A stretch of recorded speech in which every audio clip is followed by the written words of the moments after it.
almost a meter of curved bone. The longest claws of any animal that ever lived. Rewind 70 million years to a forest in Mongolia, and the creature wearing them has never killed a single thing. So what were they for? A predator's claw hooks, deeply curved, built to catch and hold. These break that rule. Long, nearly straight, flattened at the sides, curving only at the tips. 3 on each hand, arms stretching 2.5 meters. Half a meter of bone on the biggest alone. Sheathed in keratin, the length of your forearm. In 2014, a Bristol team put the claws through digital stress tests. The result? Too slender, too weakly anchored to survive a fight. As hooks, pulling branches down to a feeding mouth, near perfect. The monster's blades were gardening tools, which raised a stranger question.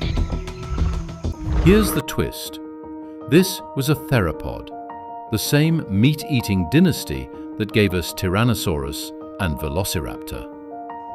But this branch laid down its weapons and turned to plants. A small, beaked head, leaf-shaped teeth, a vast, fermenting gut, a browser wearing a predator's hands. When the first claws came out of the Gobi Desert, they were so bizarre that the scientists who found them decided they belonged to a giant turtle. It took decades and better skeletons to see the truth. Not a turtle, not a killer. One of the strangest dinosaurs that ever lived. To picture how it lived, look at what walks the earth today. Picture yourself in that forest, watching it feed. Not a monster, something closer to a giant ground sloth or a gorilla stripping a branch. It rears up, hooks a limb with those meter-long claws, and draws the leaves gently to its beak. And it almost certainly wasn't scaly. Its closest relatives wore primitive feathers, so most reconstructions show it shaggy, a towering, big-bellied, feathered browser. The most fearsome hands in natural history, on one of its gentlest giants. That contradiction is the whole animal. But it came at a price. Every extreme design pays for itself. Perfect for gathering leaves, poorly built for a fight. Slender and flat, they could crack under a real strike. And this gentle giant shared its world with Tarbosaurus, an 8-meter cousin of T-Rex. A slow, 5-ton browser could swing those claws as a warning, even wound an attacker. But it was no duelist. And here's the catch. We've never found a complete skeleton. Almost everything about its body is inference, scaled up from a handful of bones. Dawn over the Mongolian floodplain 70 million years ago. Rivers wind through conifers and ginkgos. Among them, a shape the size of a small building rises onto its hind legs. It moves without hurry. One long arm reaches into the canopy.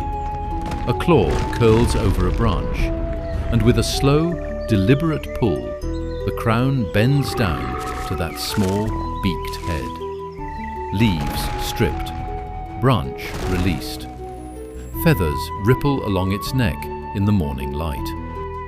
No chase, no blood. Just a vast, gentle engine of an animal, turning forest into fuel. Did the design last? It didn't. This was among the last and largest of its kind. And then, 66 million years ago, an asteroid struck, and the age of dinosaurs ended with it. In the 70 million years since, nothing has grown claws like these again. Evolution built this shape once, in one strange lineage, and never repeated it. The longest claws in the history of life, a single, unrepeatable experiment. But the age of scythe-clawed dinosaurs holds one more surprise. In 2025, in that same Gobi Desert, a new one surfaced. The same giant claws on just 2 fingers instead of 3. That story is coming next.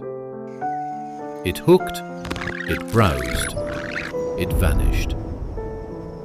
A meter of curved bone, the deadliest looking hands that ever grew, on a creature that never used them to kill.